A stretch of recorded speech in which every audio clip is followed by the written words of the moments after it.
Welcome back to the beautiful countryside of the Lake District here at Rowrah in Cumbria for part 2 of our British Minibikes coverage featuring the FIM Mini GP UK series. Next race up is the Mini Moto class for mini riders from 6 years of age, and here's Jake Sanson with the grid positions for their final race of this round 2 weekend.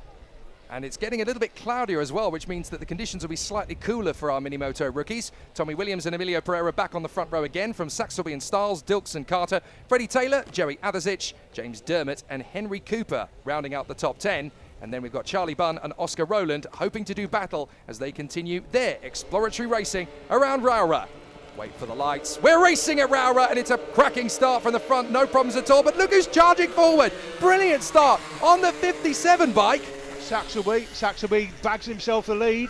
What a start from Saxelby. He just came out of the blocks like a rabbit out of the warren. Absolutely brilliant to charge his way forward and into the lead of the race. Now he's got to try and sustain this with a very hard-pressed battle behind him. Emilio Pereira is the one that's gone with him initially, so this is going to be a tough one for him to hold on to. Tommy Williams didn't even know what hit him through the first couple of corners. Yeah, Tommy Williams now down in 3rd place, but for how long, that's the question. We know he's got a lot of quality, a lot of speed.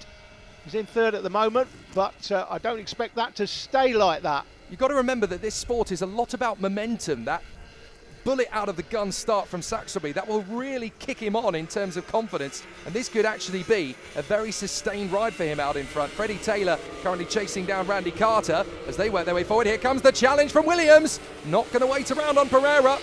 Not a bad start either from Joey Adasic. He's going to be there in the top 6 for the initial part of the race and already starting to challenge Freddie Taylor as they work their way forward. Dilks there in, it's P5, isn't it? Yeah, the transponder's not working for the man in 3rd place or the man in second place. Well, so now, 2nd and 3rd, the transponder's not working. So now they're working, so yeah. Now they've come back in, so a little bit of a head scratcher, and it makes things very tough for us to follow, but we've got it sorted now. Saxelby, Pereira, Williams, then Stiles, Dilks and Carter, and a brilliant charge forward from these two now to challenge Reed Saxelby. No pressure, Reed, but you've got the two men who dominated in the Minimoto Rookies Race 2 earlier on, now charging up behind you. But Williams and Pereira could end up spending too much time battling with each other to even have a go at Saxelby. He may get away here. Yeah, Saxelby was 2nd in race 1, the sprint race on the Saturday, but he's been closed here. He was 3rd earlier on in the earlier race 2. Well, that was a beautiful move. I think that was Freddie Taylor getting around the outside of Randy Carter in Sunny Bend. That's a brave overtake. The lead is tightening up again, and Saxelby doing everything he can to sustain Pereira and Williams. Williams tries again on Pereira. Pereira getting closer to Saxelby. Don't lose hope, don't lose confidence. You might get a chance on Reed Saxelby. He's certainly putting himself under some pressure out in the lead of the race here. Tommy Williams still hustling Pereira. They come off Iredale's down Lakeside. And again, Saxelby's got good confidence off the turns. That's where he's actually gaining a lot of this momentum back. He seems to be really strong on acceleration, so he's able to open up that gap a little bit. But in this midsection, when there's changes in camber and elevation, it becomes a little bit more even between the three, and it's the mistakes that are going to get punished now here. Tommy Williams going to try and make his bid on Pereira. Not going to happen. Pereira's going to try and make the move on Saxelby before that even happens. Here comes Williams challenging Pereira on the inside. Not going to happen. Oh my goodness, it's so close between these three. Williams tries again on Pereira down the straight. This is going to be the moment for Williams, and he's through. 2nd position into turn 1. Lovely. And sets the fastest lap in the process, 1:02.049, and there's something like 0.005 of a second quicker on that lap than the race leader. But the race leader is the race leader, and he's got track position over the fastest man on the track at the moment. Yeah, at the moment it's going to be tough because Williams and Pereira are absolutely charging after him. Down Lakeside, up towards Stewart again, and Saxelby just keeping it nice and tidy for the moment. Pereira having a think about it. Where can I go for Tommy? Where can I get this move again? Through the right, through the left, and this looks like Tommy Williams really starting to take on Saxelby. Can he try a similar trick to what he pulled on Pereira? He's not going to need to! Swings in out of St John's, finishes the move at Sunny. Beautiful overtake from Tommy Williams. That is lovely jubbly. Brilliant move from the young lad from Surrey. And so Tommy Williams hits the front once again. Now, what can Emilio Pereira do to try and make the same move on Saxelby, and how far ahead can Williams pull on Saxelby before that move comes? Because Tommy Williams, now that he's in the lead, needs to disappear. He needs to give Emilio Pereira no chance at all to attack him if he gets the move on Saxelby. These two battling, Emilio Pereira there pictured from Middlesbrough, these two battling will allow the race leader, Tommy Williams, to get away, and he is getting away, Jake, as they come down past Lakeside one more time. Up towards St John's, looking for a decent breaking point through Stewart, in through the right. So I tell you what, Pereira looks hungry, doesn't he? All over the back wheel of Reed Saxelby's bike. Up towards St John's, in through the right he'll go. Challenging to try and make the move. He's certainly getting a fast run off it. In through Sunny, looking for a fast trajectory off the turn. Has got momentum, has got pace on the throttle. Can he find the gap? Not yet. Saxelby's not going to give him any space. He doesn't have to. It's costing them time, and you can see the race leader just getting away. These two are going to have to battle for second now. I think looking at Williams out front, they're going to be thinking we're battling for second place here, so they're not going to worry too much in working together to try and get close to him. Williams has just got too much pace. Yeah, Tommy's loving this. Cheers, lads. You scrap amongst yourselves. I'm after the win. That's fine by me. So Reed Saxelby and Emilio Pereira, you're right, they're costing each other time on the lap times. They were both in the 102s. Tommy Williams actually ducking under 61 seconds for the lap on the last time round. So very good pace now from Williams. That move has given him plenty of confidence to go and open up a gap up front. Finley Starr's not doing a bad job either. He's actually starting to gain on these two a little bit as well. So if they hold each other up enough, Finley Starr's could actually steal a trophy here. Yeah, Styles is a couple of tenths quicker than these two, and here comes the battle for second up the inside, and Pereira takes Saxelby, and that's pretty much now as you were in the first race. Certainly is, but Pereira gets the job done, and that was not an easy move to finish off at Sunny. You've got to know that that move is on, and then have the patience and discipline in yourself to commit to the finish of the move. And fortunately, Saxelby gave him enough space. So Emilio Pereira, full of conviction, good move for second place. Now, it's lap 7. How much of a chance is there left now to go after Tommy Williams in his current form? Tommy Williams just looking so strong. And when they were battling, they were losing about a second a lap to Tommy Williams. At the moment, the gap is 2.5, and that's quite a sizable gap. It's almost half the length of the back straight, so this could be tricky for Pereira to respond. Tommy Williams just needs to focus on what he does best. Yeah, I said the first race before, I meant the last race in the last programme. Been 3 races over the weekend. This man won the sprint race on the Saturday, and then he won the first of the races we're covering. You may have seen that in the earlier programme 1. Look at this, by the way. This is the battle between, that's Finley Styles. Finley Styles has caught up the back of Reed Saxelby, and Saxelby now under severe pressure. Styles all of a sudden is looking at a podium here.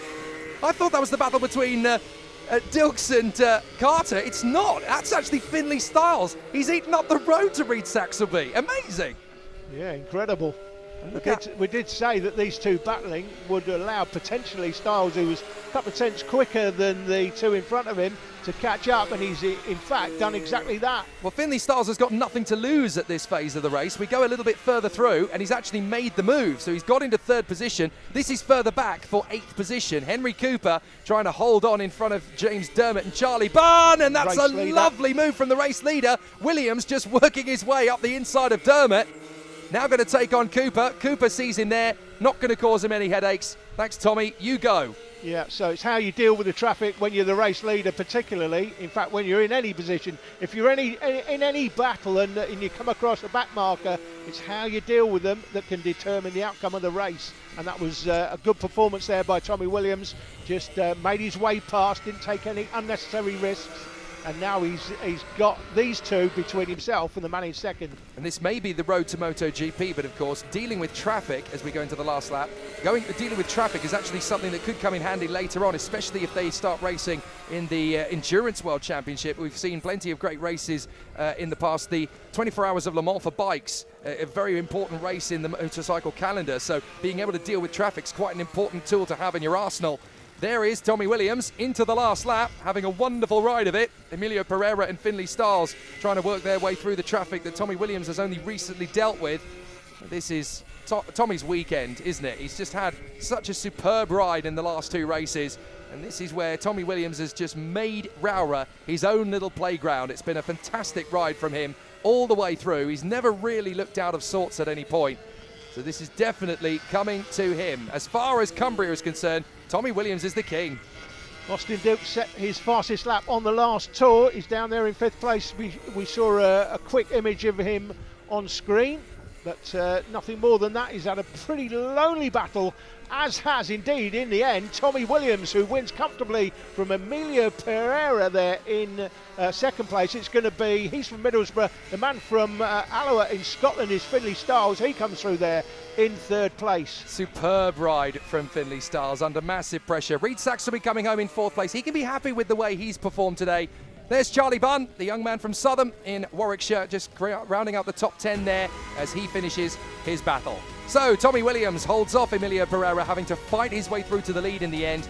Finlay Stiles behind Emilio Pereira, claiming the 3rd spot on the podium. Not bad effort today from Reid Saxelby. He'll want more next time. Austin Dilks in 5th from Joey Adderzic, and then Freddie Taylor, Henry Cooper, James Dermott and Charlie Bunn. Reid Saxelby may have just missed out on the win in race 3, but leaving Rowrah, he has the championship lead by 1 point over Emilio Pereira. This has been a solid weekend for Tommy Williams though. He now climbs ahead of Finlay Stiles. More to come.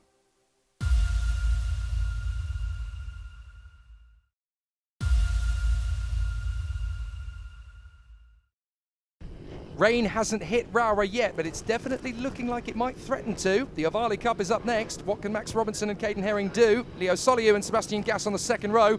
From Mason Fedrick, Cian Daly, and then Simpson, Saville, Mason Hams, and Jasper O'Neill-White, rounding out another competitive top 10 grid ahead of us. 11th position on the grid is Austin Wilton alongside Ella Mosgrove, and then Thomas Med and Parker Cesari to round out the field. So are we going in for a solid race battle from the pole position? Off we go, and it's a great start for Robinson. No issues at all there. Sebastian Gass tried to get into 2nd position, past Caden Herring, had to bail out of the throttle. Mason Fedrick still finds himself there in 4th position with Leo Soliu giving chase. Cian Daly's had a much better start this time, finds himself now in P6 and is holding off the charging pack. But down into the hairpin, it's all about our race leader, Max Robinson, just trying to control his pace off the start. Herring in a very solid 2nd position, chasing down the man from County Antrim. Then it is Sebastian Gass ahead of Leo Soliu and Mason Fedrick, who's got ahead of Cian Daly. So the 5 riders, in fact, Mason Fedrick's actually got into 4th place. He's got ahead of Leo Soliu already on this lap. He must have done that into Stewart. Yeah, so we saw a fantastic race in the first programme, if you were with us then. The game got problems with the transponders for the race leaders. It is indeed Max Robinson out front. He's not showing on the left of your screen at the moment. Hopefully that will update shortly. Gass sets the fastest lap. Yes, is. Look at the assault of Sebastian Gass through the chicane as he actually made massive progress on Caden Herring. Herring was a little bit tentative. Gass was just all guns blazing, and he actually had to back off the throttle for fear of clipping the back of Herring's bike. He was so close to it, and on the 2nd lap you can already tell that Sebastian Gass means serious business here. Yeah, so the timing's updated left of your screen, so it is Robinson from Herring, then Gass, Fedrick. Says MFRE on the left of the screen. It should be FED. Mason Fedrick, not Mason Frederick. Now let's see what Sebastian Gass can do about Caden Herring as they work their way through Sunny up towards Paddock Bend. So far so good for Max Robinson. No pressure on him at the moment. He's got a little bit of a lead. Doesn't need a massive one to control the pace of this race. Fedrick still holding on from Soliu as they work their way through the chicane. Up through the left, up through the right, and up towards McRae's. Sebastian Gass is really strong on that part of the course, but he's just not willing to commit the big risk offence on the inside of Caden Herring this early on in the race. He's still got a little bit of time to play with. The young man from Bourne in Lincolnshire, that's Leo Soliu, currently keeping a watching brief in 5th position behind Mason Fedrick, hoping that the Dayglow Orange machine is a little bit slower than his own bike in the next few laps. Yeah, Fedrick, we saw, had that great comeback ride for 2nd place. He was delighted with that, wasn't he? In race 2, effectively, it was, of the weekend. Race 1 took place yesterday. That wasn't covered on the, wasn't filmed, that race, but 3 races over the weekend. This is the 3rd of the 3. So having dealt with Soliu, we already know that once he makes one move, it's very hard to stop him making more. So let's see how that plays out. Cian Daly's got well clear of these two. That was Simpson and Saville having a terrific tussle, and Mason Hams was in amongst them as well. So that battle for 7th position could be ongoing. Here it is again.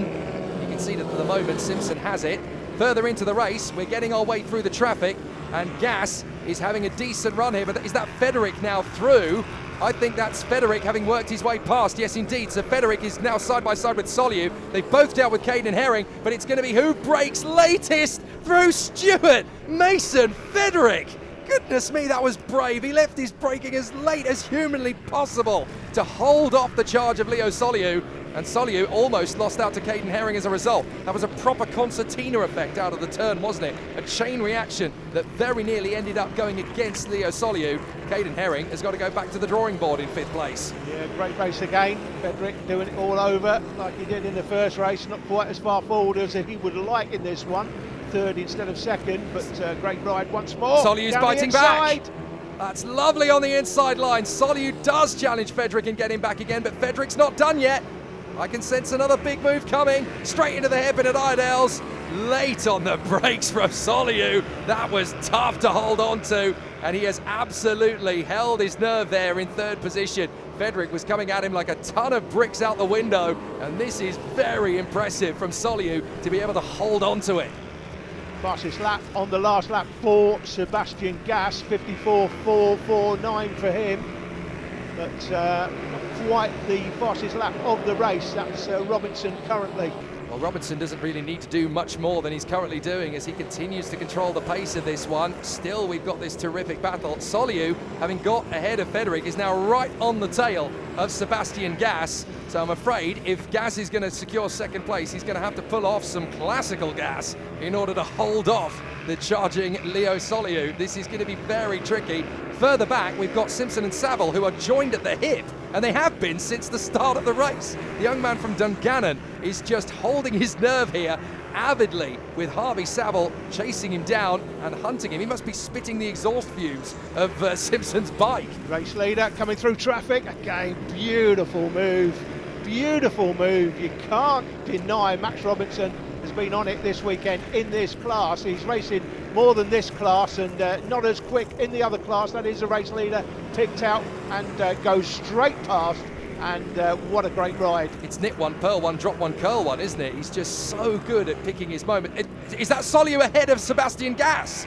I think on the timing screen, Soliu's got ahead. He has. So Soliu has found the move on Sebastian Gas, and they're only 3 seconds back from Robinson. If Robinson has a tougher time of it, then there's a chance. But into the last lap we've gone. And look, Sebastian Gas hasn't given up on Soliu. Soliu's still in 2nd, but can Gas snatch it back? We're going into Stewart for the last time on the bottom of Lakeside as they come up the crest again towards St John's. He's only going to get one more shot.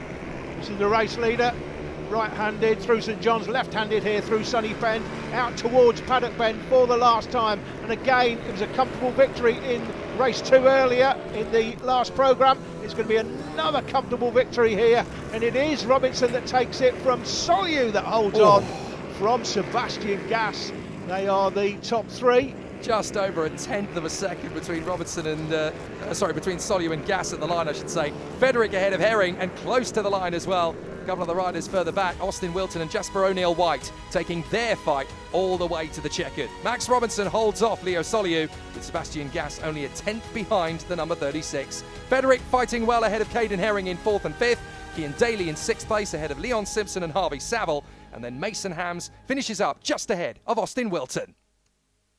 Strap in, folks. It's time for Marco Holt and Henry McCartney to renew their battle in Mini GP 190. They'll be on the front row. Blake Wilson and Arnie Carr on the 2nd, from Jensen Bishop and Annabelle McCarthy. Then Sid Marshall, Izzy Carter, and hopefully Oliver Pitcher, who missed race 2 earlier on in our previous programme.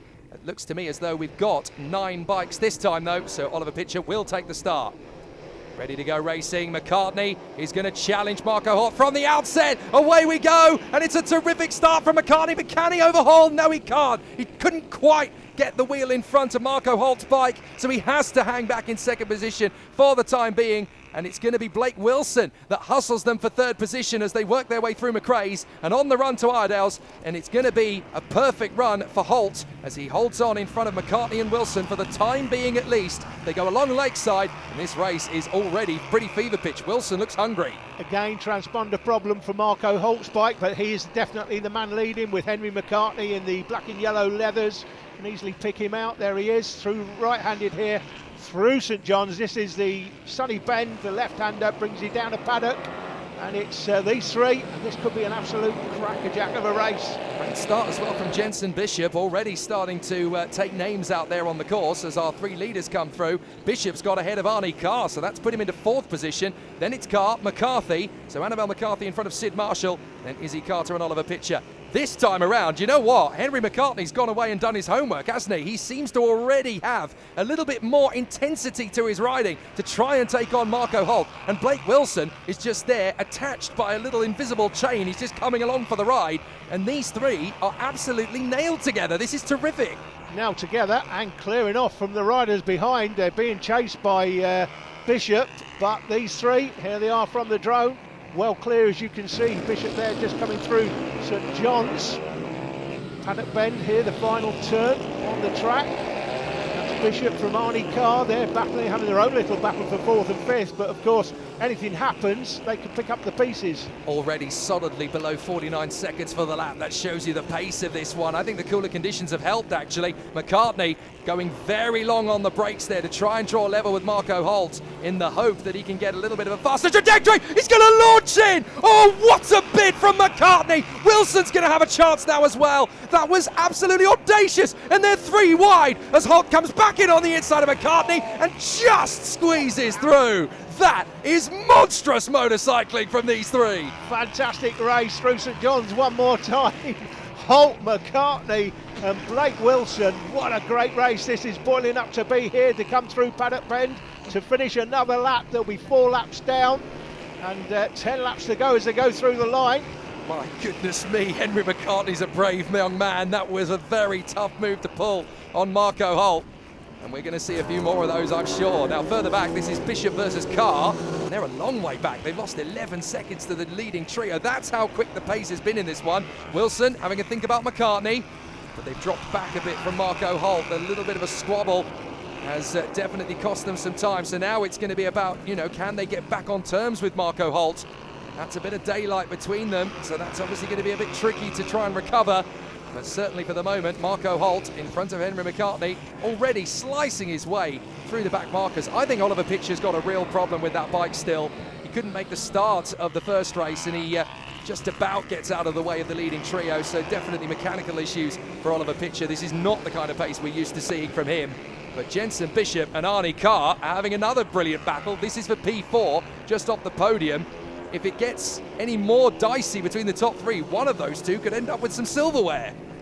Two distinct battles on the track now, second and third, and then further back in, what's that, fifth and sixth? Fourth and fifth even. Fourth and fifth even rather, Bishop and Carr. Annabelle McCarthy is just about holding off Sid Marshall at the moment as well. She's got good pace and has actually been able to pull clear of Sid Marshall by about a second to a second and a half per lap. So that's really admirable improvement from Annabelle McCarthy. Is Bishop versus Arnie Carr, still having a very decent ride of it as they work their way through on the top of the camera. Is Carr slowing? He is indeed. He's going to take the escape road. Arnie Carr's going to be out of this one. That's such a disappointment. Bishop is going to be alone, therefore, in P4.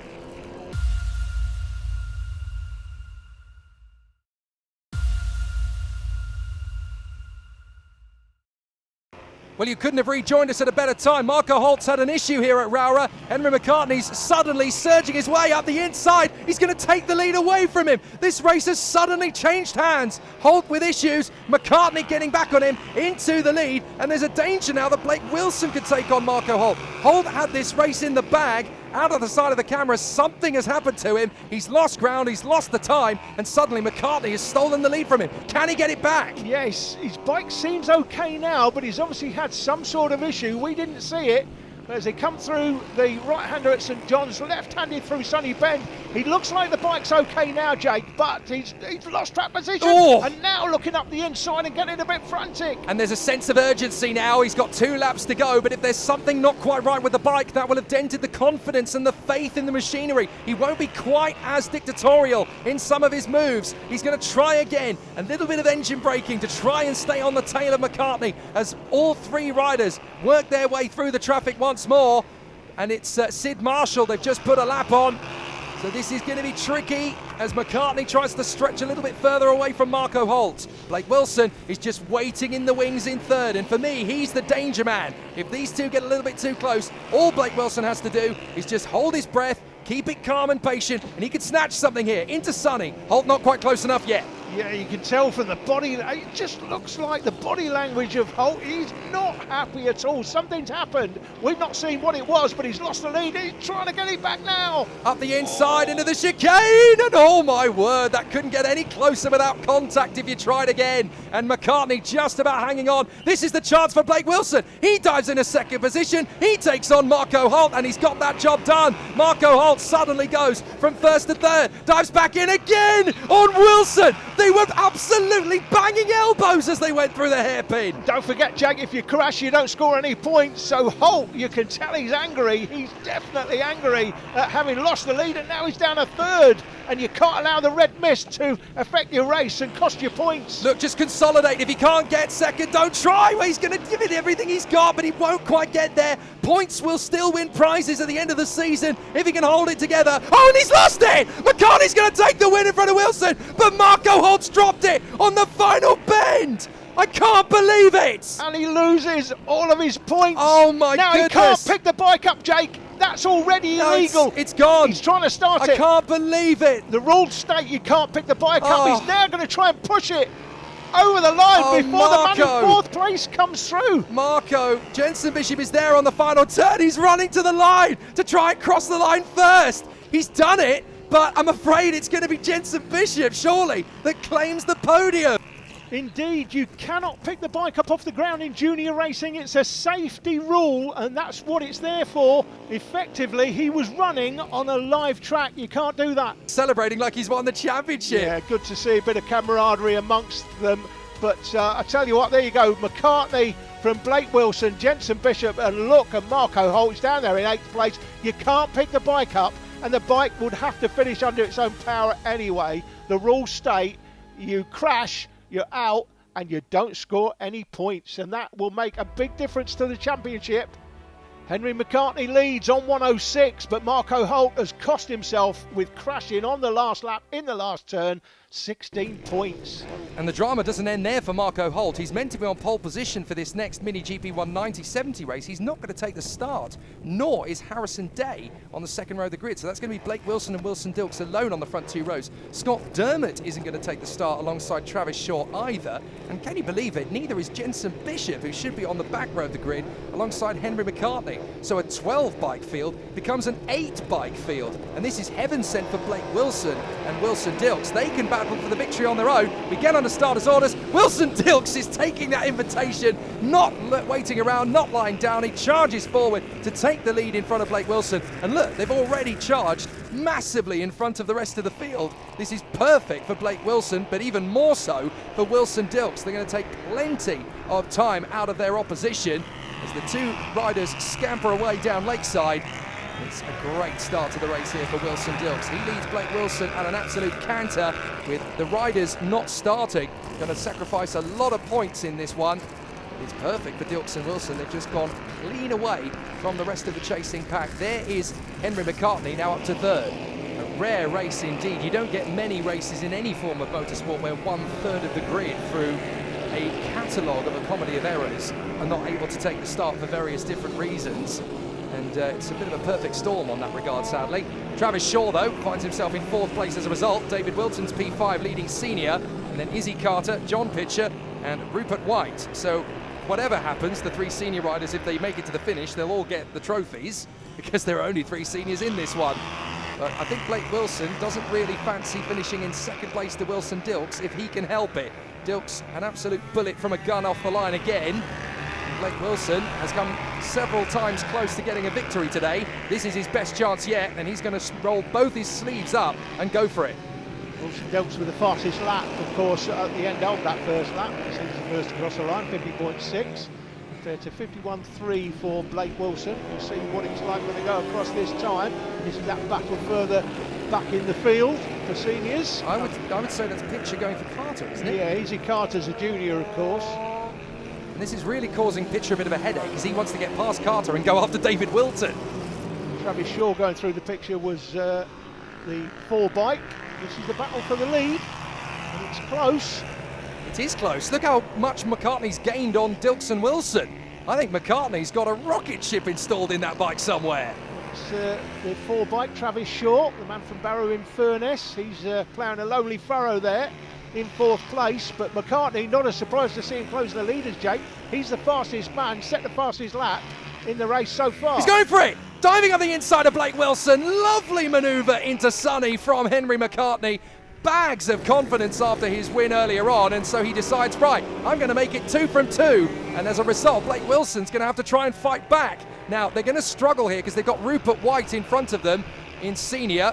Dilks has no problem getting through.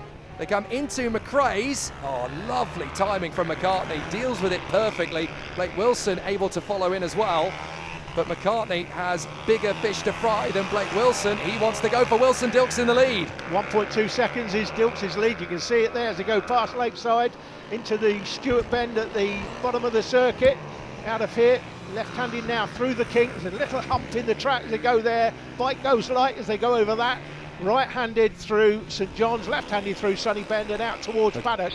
Now, this is a tricky part of the course again. They've got Izzy Carter now to deal with. John Pitcher having overtaken. That's very mature from Izzy. Suddenly realised, right, the leaders are there. It's a very tough corner. They're on the limit of adhesion. Back out of it. Give them the space. I don't want to clatter into them or them to clatter into me. Just going to give them the space to do their business. Well done to Izzy. That was good foresight, and that also keeps her in the race, don't forget, because as we've mentioned before, and as we've already seen, if you clatter off the bike, even if you slip over a back marker, the riders that retire, they can't finish. Look at the gap now, Jake. 0.88 between the leader and Henry McCartney in second. They're in amongst the traffic. Now it's how the leader makes use of this. Will this help Dilks or will it harm him? It's hurt him because look, McCartney able to get through past John Pitcher a lot quicker than Wilson Dilks was. They're now coming up to the leader in senior, that's David Wilton. Wilton not making it terribly easy for Dilks to get through. Dilks gets it, but McCartney a little bit faster to make the impression. And now round the far side, Blake Wilson goes through the S's, almost comes off the bike himself, lapping David Wilton, but manages to stay in position. McCartney dives in on the leader, McRae's, and he's through into the lead once again. Wilson Dilks is bested for the moment. Henry McCartney takes the lead once more at Rowrah. This is definitely his pitch. Cracking racing going on today. We had a cracking race in the last one with a dramatic finish. Are we going to get a dramatic finish here? These three are well matched, there's no doubt about it. Nothing to choose really between them, but this has been a great comeback by McCartney. He was 1.2 seconds behind, then 0.8 behind, and then the traffic has allowed him to get closer and go straight by. But Dilks is not done. He's not letting McCartney get away. He's still got plenty of power and pace on that bike, so he's working hard here. McCartney, Dilks, Wilson, nothing between them. There's less than half a second between the three riders as they came through. Wilson still ahead of Pitcher in the senior battle. A little bit of engine braking from Wilson Dilks. We're now on the final tour, so Blake Wilson's got to find something special if he wants to take second place away. They still have a bit of time to take on Henry McCartney and take the win away from him. They go down Lakeside once more. Is there going to be a chance into Stewart? Not quite, but Dilks has got good traction off the turn. He's riding up towards the top of the crest once more. Down towards St John's, pitch the bike in through the right, up to the left at Sonny. He's still got a chance in Paddock Bend. He's not going to take a gamble. He's going to wait for one more chance, see if he can pitch Henry McCartney and come off the turn a little bit quicker. He's not going to get there. McCartney from Dilks and Wilson. Very great racing indeed from all three riders. They really made a showstopper of it in the end. David Wilton has to settle for the win in senior in 5th position ahead of John Pitcher. Travis Shaw there in B4 in a bit of a no man's land race for him. Izzy Carter and Rupert White came home. Marco Holt and Harrison Day, two of the 4 riders that were not even able to take the start. It's McCartney's day in 190, and that means that Wilson Dilks leads the championship at a canter. Wilton and Pitcher still very close at this early phase of the season in senior. More still to come.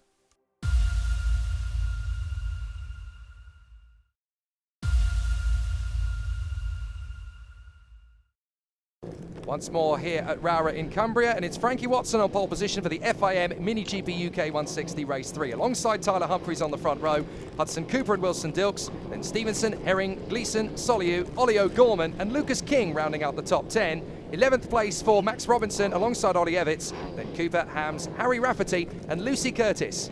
Can Frankie Watson finally get the monkey off his back this weekend at Rowrah? He's come close several times to take the victory. It's never quite gone his way. What will Tyler Humphries do off the start? It's a difficult one for Watson. Charging through to the lead comes Hudson Cooper. What a launch from Cooper from the second row of the grid, charges through, comes up into the lead of the race, and now he's got pressure from Humphries diving through to take the lead away from him. So the Brecon boy wonder, Tyler Humphries, has got himself into the lead. Can he sustain it now from the hard-charging Hudson Cooper? Cooper showing some true Sheffield steel there at the start, the man from Sheffield, but already now behind in second place to Humphries. He won't want to see Humphries out front.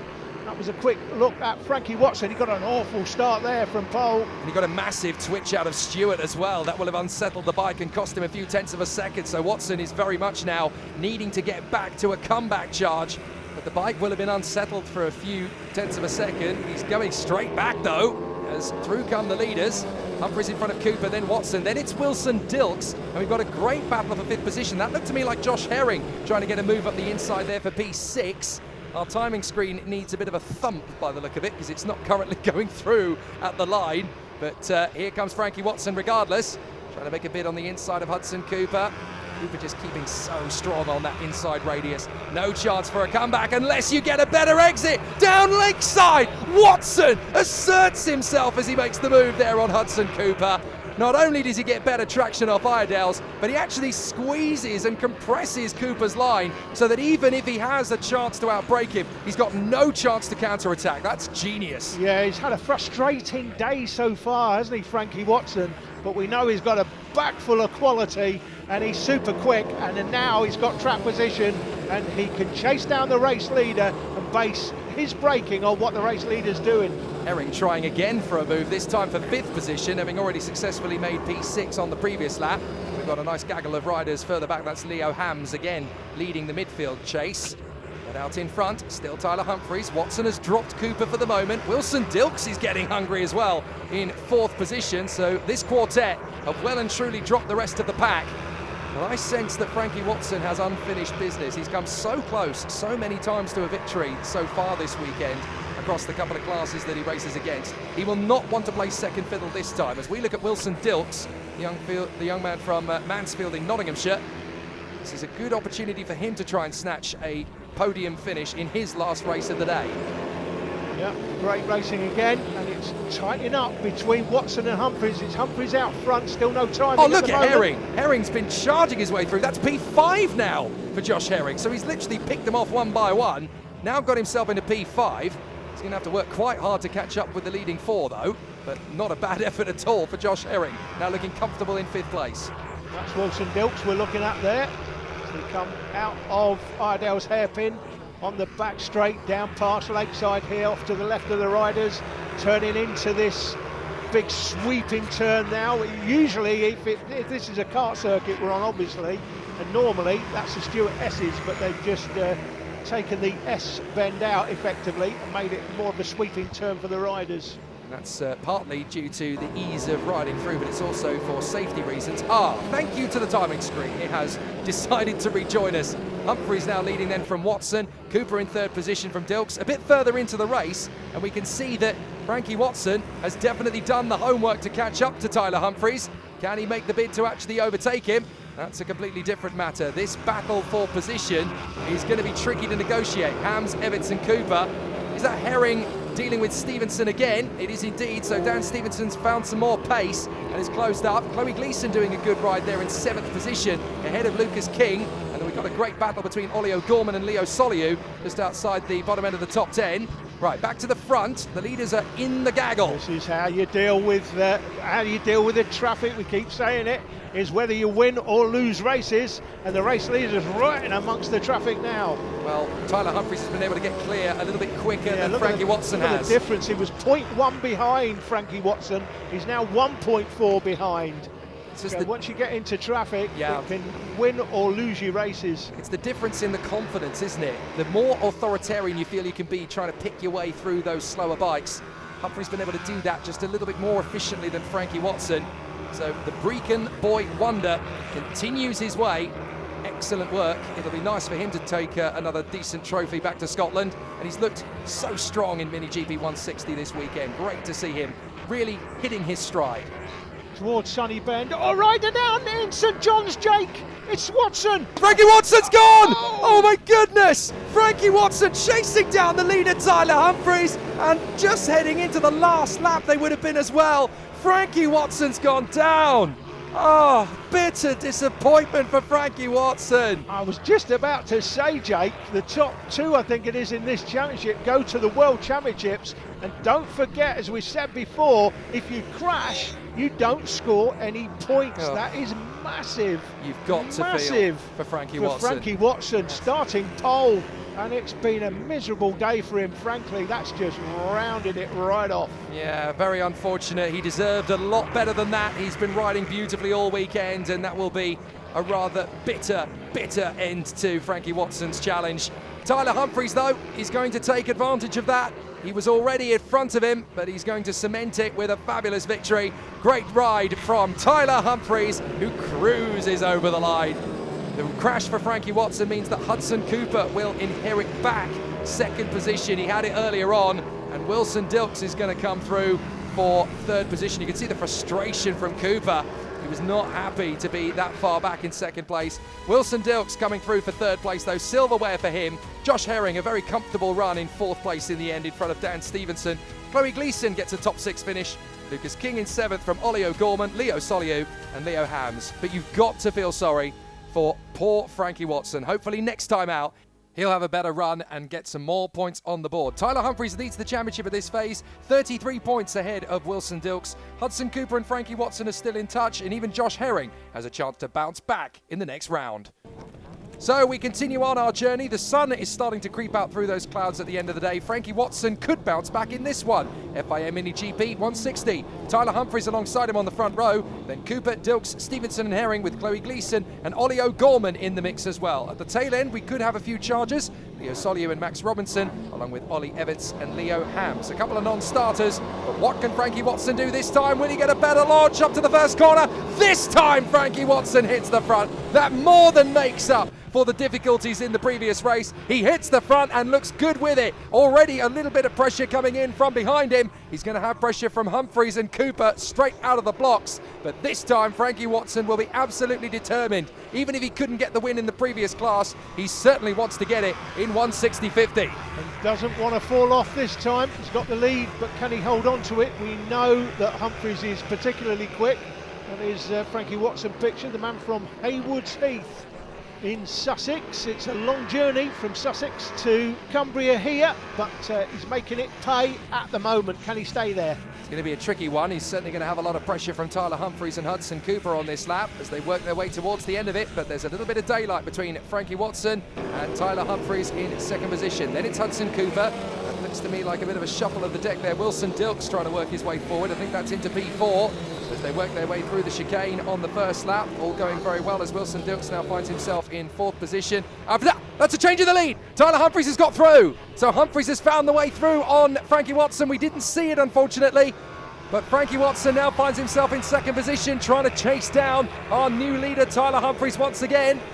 So Humphries, the 19 bike, has gone back to the front. Frankie Watson is going to have to retaliate and try and come back at him if he wants to steal this victory back. But he's certainly committing to it. Look at him all over the back through St John's, through the right-hander, then up to Sunny in the left. Frankie Watson is determined. He does not want to lose another chance of a victory, and he's getting straight back on with this defensive strategy to come back in on Tyler Humphries. Humphries holds the lead, but Watson determined. He's not going to lose another race. Yeah, he was just window shopping there, not actually at the sales, as he had a look up the inside later in the race. Battle for third place. That's Arnie Carr up the inside, takes third, runs wide. Cooper now trying to get him on the switchback. Carr's got the inside line though, should hold on, does hold on. Yeah, very nice work on the switcheroo. Cooper is going to try and out-accelerate him down Lakeside. They're going to be side by side again. Cooper could try and commit. No, you don't, says Arnie Carr. Took me long enough to get into third position. Not going to give it up again that quickly. So great work from Arnie Carr. He now puts himself into third position ahead of Hudson Cooper. So it's Humphries, Frankie Watson, then Carr, Cooper and Wilson Dilks. Dan Stevenson P6 for the moment, in front of Bradley Curtis and Travis Shaw. And that is essentially how the battle is going to play itself out. With Tyler Humphries comfortable in front of Frankie Watson, the remaining laps tipped over fairly humdrum from that point on, with Tyler Humphries controlling it going into the final lap of the race. Still a couple of battles though towards the tail end, and certainly in the mid-pack we've got some as well. Wilson Dilks and Dan Stevenson still thrashing it out for fifth position. And Tyler Humphries still comfortable in front of Frankie Watson. Arnie Carr, having got into third place, now very comfortable ahead of Hudson Cooper. Travis Shaw and Bradley Curtis might do something on this final lap. But out in front, Tyler Humphries just continuing his rhythmic pace. There's Thomas Bond and Isabel Wingate, and behind them, but not on the race because they're in the top 10. Harrison Quincy and Taylor Tomlinson are having their own duel. So we've got a battle for fifth, a battle for seventh, and a battle for the ninth, all the way to the last lap. Tyler Humphries, though, able to cruise home in front of Frankie Watson to the tune of 1.3 seconds. Arnie Carr just hanging on in front of Hudson Cooper, who pushed him all the way to the finish line there. So it was definitely a final race that ended 2-2 hurrah in all of the battles. Wilson Dilks shaking his head in frustration.